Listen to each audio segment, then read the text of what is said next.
My fellow Australians, as a multi-talented marketing megastar and the centrepiece of one of the most effective campaigns in the history of the universe, you'd be entitled to expect my presence at this evening's festivities. I'm sure you're all looking forward to Facebooking or tweeting that you'd rub shoulders with an advertising giant like myself, a man who sold more chops than you've had hot takeaway dinners during pitches.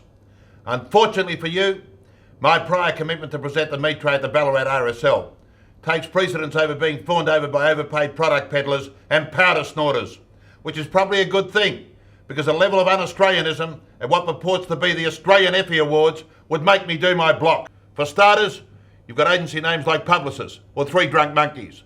If any animal's going to be getting on the piss, it should be one of our native Australian fauna. Three Drunk Wombats has a terrific ring to it. It's the same with the work. Look at DDB's Falling in Love with Chook campaign.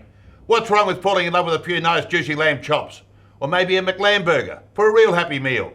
Or what about Sean, the best creative director in the world, Cummins, who's probably busy trying to work out how to attach gold lines to his leather pants as we speak? Sean, from one sex symbol to an aspiring one, why the hell would you give the best job in the world to a POM? Aren't there enough expats in the Australian ad industry already?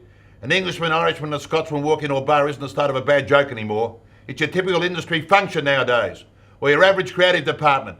With all these creative blow-ins, it's no wonder Bankwest is being promoted by kittens and goldfish with pommy accents and a Singaporean sunflower. It's an absolute disgrace.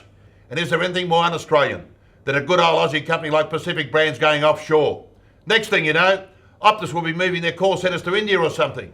No wonder M&C Saatchi opened an office there. And let's not forget BMF. They've been hitching a free ride on my illustrious coattails for years, and they're at it again with one of my campaigns tonight. Bludging off my hard work and enormous talent. It's about as un-Australian as it gets. So the message is clear, even for your alcohol-addled brain cells.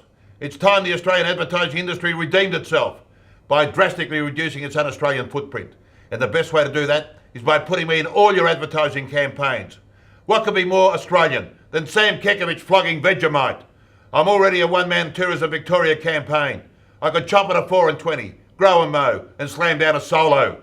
Knock back a warm tinny, and I've known a few pure blondes in my time. And let me assure you, I'd be a knockout in a burly bra. So stop being un-Australian and start putting me in your ads. You know it makes sense. I'm Sam Kekovich.